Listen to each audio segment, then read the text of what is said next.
अस्सलाम वालेकुम। आज हम बात करेंगे माई री के 3rd एपिसोड के बारे में। उससे पहले हमारे चैनल को सब्सक्राइब कर लीजिए अगर अभी तक आपने नहीं किया, ताकि हमारी हर न्यू वीडियो आप तक पहुंच सके। यहाँ पर सब खाना खा रहे होते हैं कि इतनी देर में साइका बोल उठती है कि ये खाना फ़िल्टर में बना है या नहीं, मैं तो नहीं खाऊंगी ऐसा खाना। तभी आयशा एनी के कहती है कि आज हम किचन में कुछ बना लेते हैं, लेकिन वो मुसलसल मना करती है। लेकिन आयशा फिर भी कह देती है कि मैं अभी कुछ बना कर लेती हूँ, आप टेंशन ना लें आप ही। तो वो भी खामोश हो जाती है। जब वो किचन में जाती है तो एनी उसे बोलने लग जाती है कि आप खामखा उठ के आ गई हैं। तब उसकी माँ उसे कहती है कि ससुराल है, तुम्हें नहीं पता, ये सब करना पड़ता है। वो उसे चावल देती है धोने के लिए। एनी फिर उसे सादे पानी में ही भिगो देती है और कहती है कि इन्हें कुछ भी नहीं पता लगना, बस जान के ये सब कुछ कर रहे हैं। यहाँ पर आयशा और समीना दोनों बैठे हुए होते हैं, तभी बातें कर रही होती है। तो वो उसे कहती है तुम्हें क्या ज़रूरत थी कि खाना बनाने जाओ, जो पड़ा था वही खा लेती, तुम भी फटाफट उठ के चली गई। लेकिन वो कह रही कि क्या करती, हबीब भी फिर मुझे घूरने लग गए थे तो मुझे जाना पड़ा। खैर अब क्या कर सकते हैं, मुझे तो बस टेंशन इन दोनों की है कि अब क्या होगा। तभी समीना कहती है कि हाँ अब देखना, एक काबीना बैठेगी और सारे मशवरे होंगे और फिर वही होगा जो ये लोग चाहते हैं। आयशा भी इसी बात पे कहती है कि मुझे भी यही टेंशन लगी हुई है, लेकिन क्या कर सकते हैं, हमारी कौन सा इस घर में इतनी चलती है। लेकिन वो दोनों चुप हो जाती है। यहाँ पर साइका जब आती है तो वो कहती है कि घर का तो हशर बहुत ज़्यादा बुरा किया हुआ है, मेरा कमरा तो आपने सही से साफ़ करवा दिया है ना, तुम भी नहीं कुछ कहती है। तभी फहमी कहती है कि मुझे कहने की क्या ज़रूरत है, अगर मैंने कह दिया तो भाभियाँ तो मेरे ही पीछे पड़ जाएंगी। उसकी माँ भी कहती है कि दोनों को कोई काम नहीं है, सारा दिन आराम करती हैं और ना घर की तरफ ना बच्चों की तरफ तवज्जो देती है। लेकिन तुम्हारा कमरा मैंने खैर खुद खड़े होकर सफाई करवाई है। यहाँ पर हबीब आज रात घर ही रुक जाता है और कहता है कि जब तक साइका आती है मैं घर ही रहूँगा, मैं वहाँ नहीं जाऊँगा। जिस बात पर आयशा बहुत ज़्यादा खुश हो जाती है और कहती है चलो इनके आने से मुझे ये तो फ़ायदा हुआ कि ये यहीं रहेंगे, और वो खामोश हो जाती है। फ़ाखिर आमना को मुसलसल कॉल्स कर रहा होता है, लेकिन वो कॉल रिसीव नहीं कर रही होती, शायद बिज़ी होती है इसीलिए। यहाँ पर एनी और उसकी बहन दोनों बहुत ज़्यादा खुश होती हैं कि उनका अब्बा रुक रहा है घर पर। तभी एनी कहती है कि जब तक पुप्पो यहाँ पर है वो कहीं भी नहीं जाएंगे, जिस बात पर उसकी बहन भी खुश हो जाती है और वो कहती है अगर अब्बा ना गए तो मैं तुम्हें एक जिंगर बर्गर खिलाऊंगी और पार्टी भी दूंगी।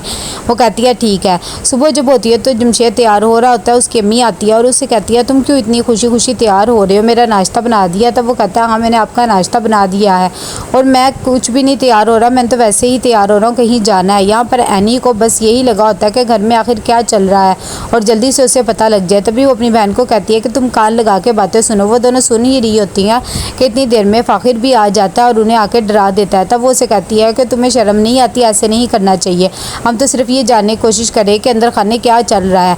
सब अंदर बैठे हुए होते हैं और फ़ाखिर और रानी की शादी के बारे में डिस्कस कर रहे होते हैं। तभी साइका कहती है कि अभी ये दोनों बहुत छोटे में नहीं करनी चाहिए। उसकी अम्मी भी बीच में बोल पड़ती है कि क्यों नहीं करनी चाहिए। तभी फहमी कहती है कि अम्मी की शादी भी तो इसी उम्र में हुई थी, ऐसी भी कोई बड़ी बात नहीं है। लेकिन उसका बनोई भी इस बात से इत्तेफाक नहीं करता। लेकिन वो कह देता है ज़हीर कि मेरी तबीयत बहुत ज़्यादा ख़राब है, मैं तो चाहता हूँ मेरे बच्चे की शादी हो जाए और मैं उसकी खुशियाँ अपनी ज़िंदगी में ही देखना चाहता हूँ। जिस बात पर सब खामोश हो जाते हैं, लेकिन उन्हें अच्छा नहीं लगता। जब वो अपनी बीमारी की बात करता है तो इस बात पर बड़ी बीवी बहुत ज़्यादा दुखी हो जाती है और उसे कहती है तुम टेंशन ना लो, इंशाल्लाह अल्लाह बेहतर करेगा, तुम अपने बेटे की भी खुशियाँ देखोगे। यहाँ पर आयशा और समीना दोनों परेशान होती है और कहती है कबीना बैठी हुई है और देखो अब क्या फ़ैसला होगा। इतनी देर में एनी भी आ जाती है और वो कहती है कि आप लोग हमसे क्या बात छुपा रहे हैं हमें बताएं। लेकिन उसकी अम्मी बात टाल देती है और उसे कहती है तुम चाय बना कर लाओ।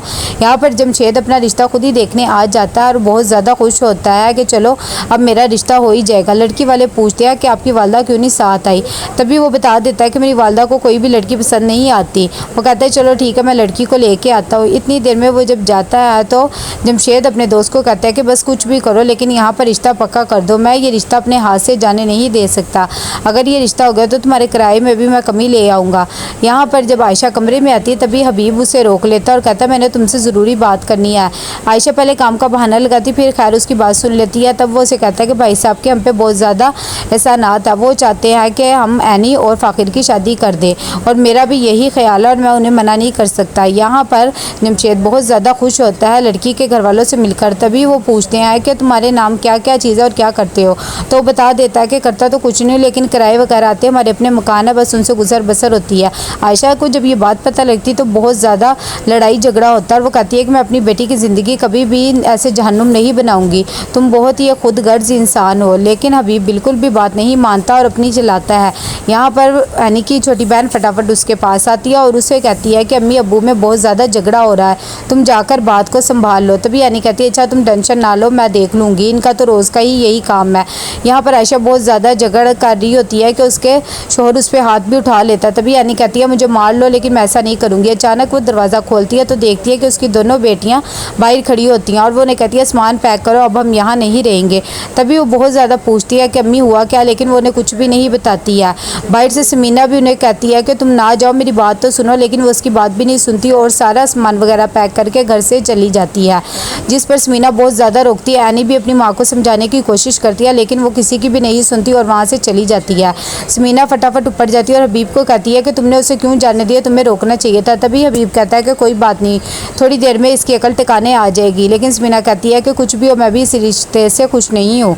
जब जमशेद घर आता है और बच्चों और अपनी बाजी को देखता है तो बहुत ज़्यादा खुश होता है, लेकिन जब उसे रोते देखता है तो उसे दुख होता है। तभी उसकी अम्मी कहती है कि पता नहीं इसे क्या हो गया, जब से आई है बस रोई जा रही है, कुछ भी नहीं बता रही। तब आयशा उठ के चली जाती है। खैर उसके मामू बिल्कुल भी फील नहीं होने देते और बच्चों से पूछते हैं कि तुमने क्या खाना है। इतनी देर में यहाँ पर हबीब भी बहुत ज़्यादा परेशान में होता है क्योंकि आयशा घर छोड़ के चली जाती है। तभी वो आता है और ज़हीर और अपनी माँ को बताता है कि आयशा चली गई है। जब वो ये बात सुनते हैं तो बहुत ज़्यादा परेशान हो जाती है। ज़हीर कहता है तुमने उसे जाने क्यों दिया, तुम्हें उसे संभालना चाहिए था। उसकी माँ भी कहती है कि अभी साइका आने वाली है, उसे पता लगेगा तो वो क्या सोचेगी कि ऐसे गए हुए हैं वो दोनों। तभी ज़हीर उसे कहता है कि कुछ भी करो लेकिन आयशा को मना के अभी लेकर आओ, जिस बात पर वो कहता है कि ठीक है। यहाँ पर सब परेशान बैठे हुए होते हैं। तभी जमशेद अपनी बांजियों को समझा रहा होता है कि इतनी देर में हबीब भी आ जाता है और आके सबसे मिलता है। उसके बच्चे भी उसे देखकर खुश हो जाते हैं लेकिन एनी खुश नहीं होती है। वो कहता है कि मैं आयशा से खुद ही बात कर लूँगा। यहाँ पर हमज़ा एनी का वेट कर रहा होता है कि वो भी छत पे आए तो उसे देखूं, लेकिन आज वो नहीं आती। वो परेशान हो जाता है। जब हबीब आयशा के पास जाता है तो उसे समझाता है, कहता है कि तुम बहुत जज्बाती हो रही हो, भाई साहब के हम पे बहुत ज़्यादा एहसानात है, मैं उन्हें मना नहीं कर सकता और वैसे भी ऐसे हमारी बेटी की शादी होकर हमारे आंखों के सामने ही रहेगी और जो कुछ हमारी बेटी का होगा वो कल को तुम्हारा भी होगा। आज हमें उनसे भीख में मांगने पड़ती है हर चीज़, कल को ये सब चीज़ें हमारी होगी। तब उसकी समझ में भी आती है लेकिन वो फिर भी गुस्सा ही करती है। यहाँ पर उसकी माँ बहुत ज़्यादा परेशान होती है ज़हीर की। तब भी वो पूछती है कि वो अभी तक आए नहीं, कि इतनी देर में आयशा और बच्चे घर आ जाते हैं, जिसे देखकर वो बहुत ज़्यादा खुश हो जाती है और उन्हें कहती है कि अब अपने घर से नहीं जाना। यहाँ पर जब वो आ जाती है तो हबीब लेकर आयशा को ज़हीर के पास आता है और उसे कहता है कि तुम इससे मिल लो। तब आयशा कहती है कि ज़हीर भाई मैं चाहती हूँ कि मेरी बेटी की पढ़ाई ना रुके। जब वो ये बात सुनती है समीना तो बहुत ज़्यादा खफा हो जाती है। यहाँ पर सब घर वालों को बहुत ज़्यादा टेंशन होती है कि आखिर क्या चल रहा है। तभी वो कहते हैं कि हम मनसूबाबंदी से करके पता लगवा लेंगे कि आखिर ये सब कुछ क्या हो रहा है। जब आयशा कमरे में आ जाती है तो समीना उसके पास आती है और उससे कहती है कि हम दोनों ने ये मशवरा किया था कि हम इस बात पर डटे रहेंगे, लेकिन तुमने मेरा साथ छोड़ दिया और तुम इन दोनों की शादी के लिए मान गई हो, तुमने मुझ पर भी भरोसा नहीं रखा। लेकिन वो कहती मैं बेबस होती हूँ। जब वो कान लगा के बच्चे बातें सुन रहे होते हैं कि इतनी देर में हबीब भी आ जाता है और वो डांट के उसे भेज देता है और आयशा समीना को बताती है कि मैं बहुत ज़्यादा मजबूर थी, हबीब ने मुझे कहा था कि मैं तुम्हें तलाक दे दूंगा। तब वो कहती है कि तलाक ले लेती लेकिन अपनी बच्ची की ज़िंदगी तो ना जहन्नुम बनाती। तो कैसा लगा आपको ये एपिसोड? लाइक कमेंट शेयर करके लाजमी बताइएगा। अल्लाह हाफिज़।